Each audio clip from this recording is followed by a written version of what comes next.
বিসমিল্লাহির রহমানির রহিম। Dear student, আজকে আমরা আমাদের সপ্তম শ্রেণীর গণিত বইয়ের ছক 5.5 5.5 থেকে কথা বলবো। তো চলো কথা না বাড়িয়ে শুরু করা যাক।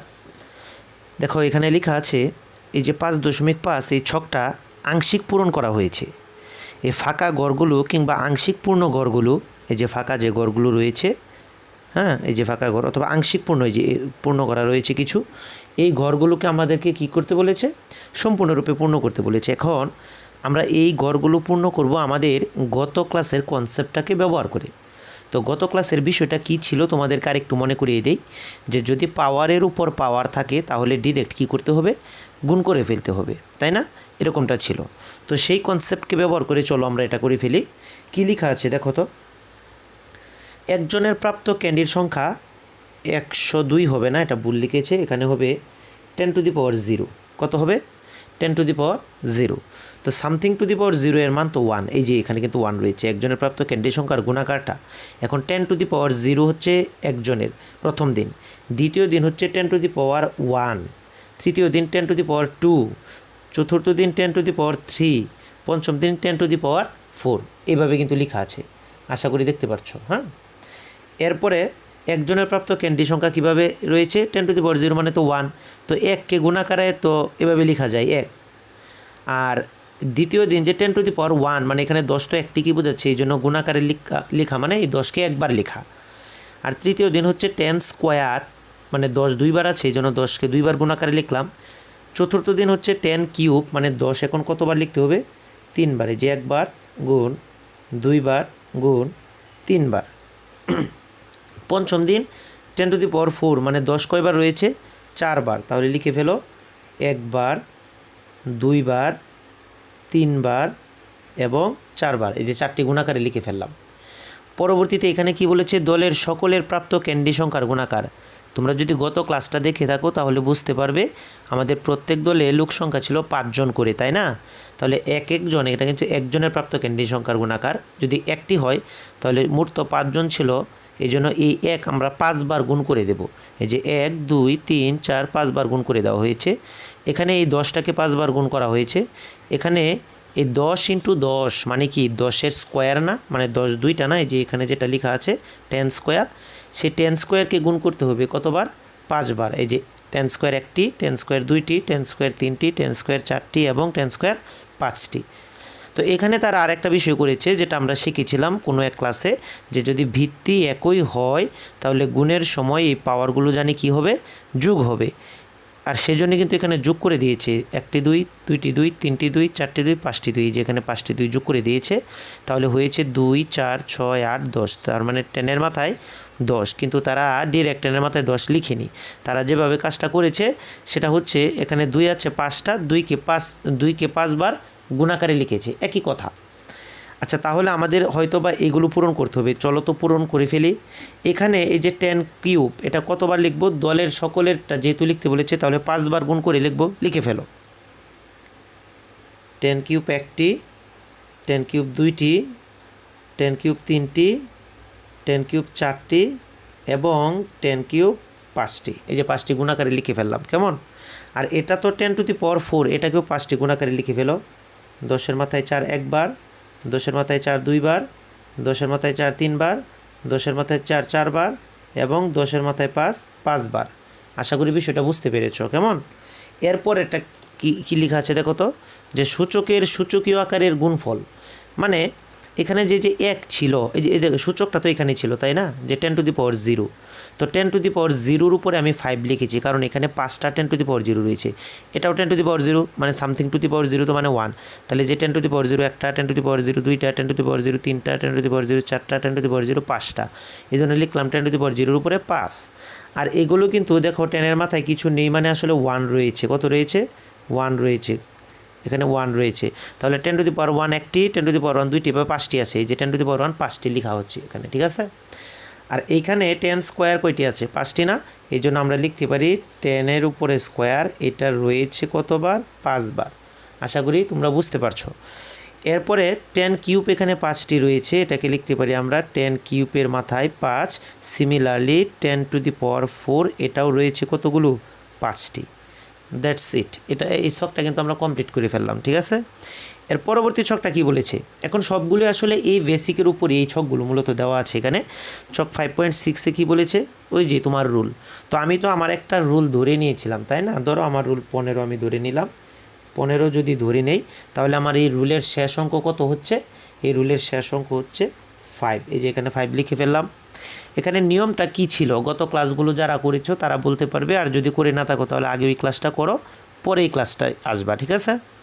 তো প্রথম দিন প্রত্যেকেরই প্রাপ্ত ক্যান্ডির সংখ্যা কিন্তু একটি ছিল, আশা করি তোমাদের মনে আছে। হ্যাঁ, একটি ছিল। একটি থাকা মানে কি, একটি থাকা মানে কি এটা কিন্তু তোমাদেরকে একটু মনে করিয়ে দিতে চাই। একটি থাকা মানে something to the power 0। Something to the power 0 মানে কত, এখানে এখন কোন সামথিংটা লিখবো, দেখো আমার রুল তো 5, তাই না, মানে 15, তাহলে রুলের শেষ অঙ্ক তো 5। তাহলে দ্বিতীয় দিন আমি কয়টি পাবো, দ্বিতীয় দিন আমি পাবো 5টি, এই যে রুলের শেষ অঙ্ক। কিন্তু তার সাথে আগের দিন এটা গুণ হবে, আগের দিন 1 ছিল তাহলে 1 গুণ হবে, মনে আছে তো।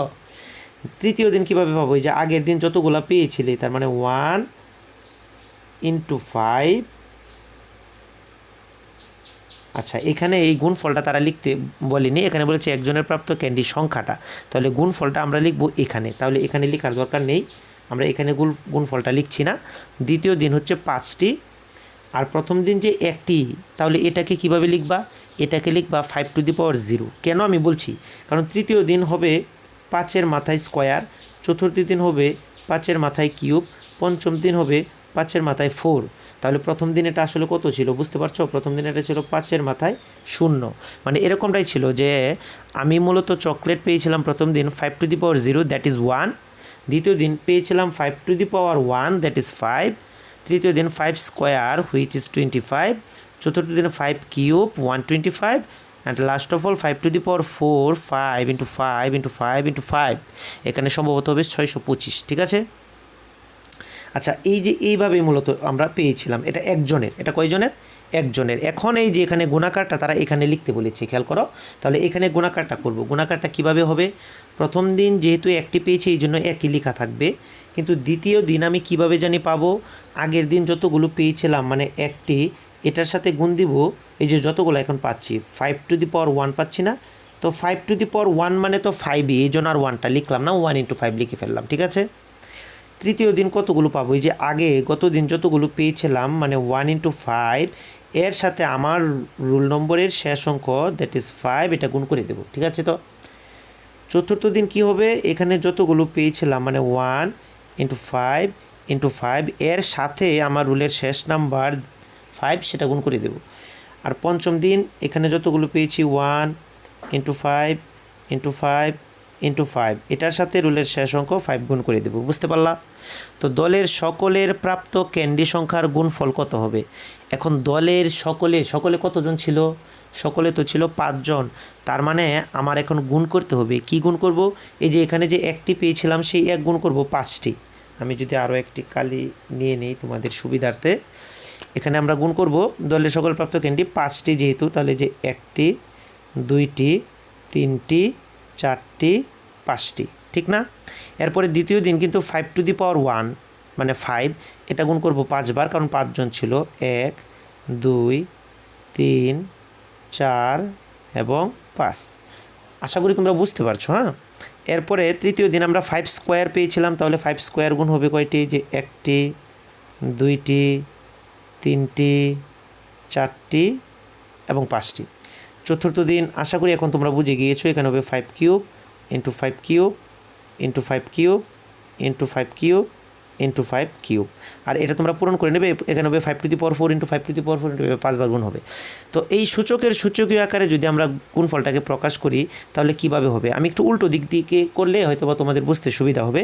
এখানে 5 কিউব কয়টি রয়েছে, 5 কিউব 5টি রয়েছে, এই জন্য আমরা এটাকে লিখে দিতে পারবো, এটাকে আমি লিখছি যে 5 কিউব এর মাথায় 5, তাহলে এখানে হবে 5 স্কোয়ার এর মাথায় 5, এখানে হবে 5 টু দি পাওয়ার 1 এর মাথায় 5, আর 1 মানে কি, 1 মানে তো 5 টু দি পাওয়ার 0 এর মাথায় 5। এভাবে সূচকের আকারটা তোমরা এটা করে দেখবে, এখানে হবে 5 টু দি পাওয়ার 4 এর মাথায় 5। তো আশা করি বুঝতে পেরেছো। এখন তারা কি বলেছে দেখো তো, এখন একটি বিষয় লক্ষ্য করো, আমরা এইভাবে যে সূচককে সূচকীয় আকারে প্রকাশ করছি সেটিকে কি চাইলে শুধুমাত্র সূচকীয় আকারে প্রকাশ করা ও সেটিকে কিন্তু চাইলেই শুধুমাত্র সূচকীয় আকারে প্রকাশ করা সম্ভব। আশা করি দেখতে পারছো। ছক 5.2 ও 5.5-এর গুণাকার এবং সর্বশেষ কলাম দুটি মিলিয়ে যে ছকটি পাওয়া যায় সেটি নিচে দেওয়া আছে। ছকটি আংশিক পূরণ করে দেওয়া আছে। আংশিক পূরণ করে দেওয়া আছে মানে বাকিটা আমরা পূরণ করে ফেলবো। কেমন দেখি তো কী লেখা আছে? 5.7 এই ছকটাতে কী লেখা আছে? এখানে গুণাকারে দেখো দলের সকলের প্রাপ্ত ক্যান্ডি সংখ্যার দলের সকলে মানে কতজন ছিল? 5 জন। এই যে প্রথম দিন একটি পেয়েছিল 1 জন 2 জন 3 জন 4 জন 5 জন। আর এক মানে তো আমরা জানি সামথিং টু দি পাওয়ার 0। যেহেতু পরবর্তীতে সবাই 10টি করে পেয়েছে এই জন্য আমি এখানে ভিত্তিটা ধরে নিয়েছি 10, মানে তারা ধরে নিয়েছে 10। আর এই 1 মানে সামথিং টু দি পাওয়ার 0 মানে 10 টু দি পাওয়ার 0। আর এখানে 5টি আছে মানে 5। বিষয়টা বুঝতে পারছো তো আশা করি নাকি? এটা আসলে কীভাবে লেখা আছে, যেখানে এক কয়টি বলো তো? এক হচ্ছে 5টি, এই জন্য একের মাথায় 5 আমরা লিখতেই পারি। কিন্তু আবার এক মানে কি? এক মানে তো 10 টু দি পাওয়ার 0। কেন 10? 5 টু দি পাওয়ার 0 স্যার লিখলে হতো না? না, এখানে দেখো বৃত্তি সবগুলি 10 আছে, এই জন্য এটাকে 10 লেখা হয়েছে। বুঝতে পারছো? তো 10 টু দি পাওয়ার 0, তারপর উপর এর মাথায় কত আছে? 5 আছে। আচ্ছা, এরপরের লাইনটা আছে, এরপরের লাইন আমরা পরে যাবো। আগে এই ছকটা কমপ্লিট করি। এখানে 10 1টি 2টি 3টি 4টি 5টি, কিন্তু 10-এর মাথায় কোনো কিছু নেই, মানে আসলে প্রত্যেকের মাথায় কত আছে? 1 আছে। প্রত্যেকের মাথায় 1 আছে, এই জন্য লিখেছে 10 টু দি পাওয়ার 1, এরকম 5টা আছে। এখানে 10 স্কোয়ার কয়টা আছে? 5টা আছে। তাহলে বুঝতেই পারছো পরেরটি হবে 10 কিউব। পরেরটি হবে 10 কিউব। কয়টা হবে এরকম 10 কিউব? 10 কিউব এরকম 5টা হবে, এই জন্য এখানে লিখতে হবে 10-এর মাথায় কিউব, এর মাথায় হচ্ছে 5। সিমিলারলি 10 4 হবে 5টা, 10-এর মাথায় 4, এখানে 5 লিখে দিবা তোমরা। এই ছকটা কি বলেছে দেখো তো? সূচকের গুণের নিয়ম ব্যবহার করে সূচকীয় আকারে গুণফল। তো এখানে 10 টু দি পাওয়ার 0 মানে কত? 1। এই যে 10 টু দি পাওয়ার 0 মানে কত? 1। আর 1-এর মাথায় 5 মানে তো আলটিমেটলি 1ই পাবো। এই যে 1টা এখানে লিখেছে তারা। এখানে 10-এর মাথায় 1 মানে কিন্তু 10, আর 10-এর মাথায় 5 মানে 10-এর মাথায় 5 আকারে তারা লিখে দিয়েছে।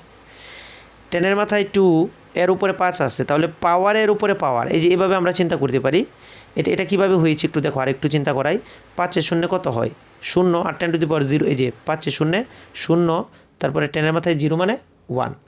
আর এখানে 10-এর মাথায় 1, এর মাথায় 5, তাহলে পাওয়ারের উপরে পাওয়ার ডিরেক্ট গুণ করে দাও। 5-এ 5, এই যে 5। এখানে যে 10-এর মাথায় 2, তার উপর 5, তার মানে পাওয়ারের উপর পাওয়ার, 5 দুগুণে 10। এখানে 10-এর মাথায় কিউব, তার উপরে 5, তার মানে 3-5-এ কত হবে? 3-5-এ 15 হবে। এবং এর পরে যেটা আসবে সেটা তো 10-এর মাথায় 4, তার মাথায় 5 থাকবে, তাই না? তাহলে সেটা কত হবে? এই যে পাওয়ারের উপরে পাওয়ার, মানে 4-5-এ কত হয়ে যাবে? 20 হয়ে যাবে, 10 টু দি পাওয়ার 20। আশা করি বুঝতে পেরেছো। এরপরের যে ছকটা বলেছে এটা আমি আর করছি না, ট্রাস্ট মি। এই ছকটার মাঝে কোনো ধরনের পার্থক্য নেই, মানে এটাকে জাস্ট তুমি এখানে কপি করে দিবা। এটা কি তারা বোঝাচ্ছে এখানে? এই যে 5টা এক গুণাকারে লিখবা, এটাকে লিখবা, এবং এই যে এটাকে লিখবা। এই ছকটাই এখানে দেওয়া। মানে বিষয়টা হচ্ছে এখানে আংশিক তো তুমি নিজে পূরণ করলা, এখন এই সম্পূর্ণ ছকটাকেই তোমার খাতায় তুলতে বলেছে এই ছকের মাধ্যমে, আর কিছু না। তাই আশা করি তোমরা এই 5.8 নিজেরা করে নিতে পারবে, কারণ এটাই এটা। তো নিচে কি লেখা আছে দেখো তো? এখানে লেখা আছে, তাহলে কি দেখা যাচ্ছে বলো তো? 10 square into 10 square into 10 square into 10 square into 10 square, এটাকে কীভাবে লেখা যায়? এখানে 10-এর স্কোয়ার কয়টি? 1টি 2টি 3টি 4টি 5টি, এই জন্য আমরা লিখতে পারি 10 স্কোয়ার হচ্ছে 5টি। এবং একে আমরা পরবর্তীতে কীভাবে লিখতে পারছি? যে পাওয়ারের উপর পাওয়ার থাকায় 5 দুগুণে 10 গুণ করে দিতে পারছি, যেটা তারা এখানে দেখিয়েছে যে পাওয়ারের উপর পাওয়ার থাকায় 2 × 5, দ্যাট ইজ 10 টু দি পাওয়ার 10, মানে 5 দুগুণে 10। এভাবে মানে আমি যে এত তোমাদেরকে সূত্রটা বলেছি যে পাওয়ারের উপর পাওয়ার থাকলে সেটা গুণ হয়ে যাবে, সেটাই কিন্তু এখানে তারা সিদ্ধান্ত নিয়েছে। এটা তো আমরা আগেই বুঝিয়ে দিয়েছি, তাই না? পরবর্তী পেজে কী আছে খেয়াল করি তো। এখন এই যে পাওয়ারের উপর পাওয়ার থাকলে গুণ করতে হবে, সরাসরি গুণ করতে হবে, আমাদের এই কী বলে বীজগাণিতিক গুণ যেভাবে করি সেই কনসেপ্টটাকে ব্যবহার করে এই দুটি ছক কাজ 1 আর কাজ 2 পূরণ করতে বলেছে। আমি তোমাদেরকে একটু দেখিয়ে দিচ্ছি, দেখো তো বিষয়টা কীরকম। 8-এর মাথায় 14, 8-এর মাথায় 14, 8-এর মাথায় 14, 8-এর মাথায় 14, মানে 8 to the power 14, 8 to the power 14, 8 to the power 14 into 8 to the power 14। তো এখানে বৃত্তি 1 আছে, এই জন্য গুণের সময় পাওয়ারগুলো যোগ এই কনসেপ্ট ইউজ করতে পারো। অথবা এখন আমরা যেটা শিখলাম, মানে 8-এর মাথায় 14 এখানে কয়টি আছে? 4টি রয়েছে। তাই এটাকে আমরা কীভাবে লিখতে পারি? যে সূচকের সূচক আকারে এভাবে লিখতে পারি যে 8-এর মাথায় যে 14 এরকম রয়েছে 4টি, যেভাবে আমরা লিখে দিতে পারি। এরপরে 6-এর মাথায় 2 কয়টি রয়েছে? দেখো 1 2 3 4 5 6 7 8 9 10 11টি, তার মানে 6-এর মাথায় 2 এটা রয়েছে 11টি। এখানে 14 মাথায় 3 রয়েছে 2টি, তাহলে আমরা লিখতে পারি 14 মাথায় 3 এটা রয়েছে 2টি। 18 মাথায় 9 কয়টি? 1টি 2টি 3টি 4টি রয়েছে, তাহলে আমরা এটাকে লিখতে পারি 18 মাথায় 9 হচ্ছে 4টি। এরপরে খেয়াল করো, এরপরে এখানে 25 মাথায় 4 তো 1টি, এই জন্য আমরা এটাকে লিখতে পারি 25 মাথায় 4 এর উপরে 1, অথবা এটাকে শুধু তুমি এই যে 25 মাথায় 4 এভাবে লিখতে পারো। এখন সূচকের সূচক আকারে লিখলে কিন্তু এভাবে লেখা যাবে না, এভাবে লিখতে হবে, কারণ তারা তো লিখে দিয়েছে সূচকের সূচক আকারে লিখতে, তাই না? নিচের ছকটা একটু খেয়াল করো তো, নিচের সূচকের সংক্ষিপ্ত আকারগুলো নির্ণয় করতে বলেছে তারা। তো সংক্ষিপ্ত আকার কীরকম হবে? এই সূচকের সংক্ষিপ্ত আকার এই যে এখানে যেটা দেখিয়েছিলাম এটা, মানে এখানে এই যে পাওয়ারের উপরে পাওয়ার গুণফলটা তোমাকে লিখতে বলেছে, সংক্ষিপ্ত হয়ে যাবে। 7 11 কত হবে? 77, মানে 43 মাথায় 77, এই যে ছোটো হয়ে গেল। এটা তো সূচকের সূচাকার, আর এটা সূচকের সংক্ষিপ্ত রূপ, মানে একবারই লেখা হয়েছে, সূচকের উপরে আর সূচক নেই। এখানে পাওয়ারের উপরে পাওয়ার রয়েছে, তার মানে 4 দুগুণে 8 হবে, 99 এর মাথায় হবে 8। এখানে 3 7 21, মানে 34 মাথায় হবে 21। এইখানে কত হবে একটু দেখো তো, খেয়াল করো তো, এখানে -2 পরে প্লাসের 3 রয়েছে, ব্যাপার না, আমরা আগে চিহ্নটা গুণ করে নেব। 2 তো থাকবেই, এখানে মাইনাস এখানে প্লাস, দ্যাট ইজ প্লাসে মাইনাসে মাইনাসই পাবা। 3 দুগুণে 6, তার মানে 2 এর মাথায় -6, এটা হবে, ঠিক আছে? এটাকে তুমি যদি আরেকটু লিখতে চাও, আমরা কিন্তু এটাও শিখে এসেছি যে ইনভার্স মানে হচ্ছে 1/, তারপর 2 এর মাথায় 6, আমরা এখন এভাবে লিখলেই হচ্ছে। এরপরে এই যে পাওয়ারের উপরে পাওয়ার, তার মানে 3 একে 3, তার মানে 13 মাথায় 3 হবে। তো শখ কিন্তু আমি এটাও কমপ্লিট করে দিলাম। এখানে একটা একক কাজ রয়েছে, যে কাজটা নিয়ে আমরা আগামী কোনো ভিডিওতে কথা বলবো। এখানে একটা ক্রেডিট নাম্বার একজন লোকে ভুলে গিয়েছে, সেটা কিভাবে ফাইন্ড আউট করতে হয় সেই বিষয়ে বলা হয়েছে, এটা আমরা দেখব। এবং আমাদের প্রায় এই অধ্যায়টা শেষ হয়ে যাবে, আর 2-1টি পেজ হয়তো আছে, হ্যাঁ এই তো, তারপর শেষ।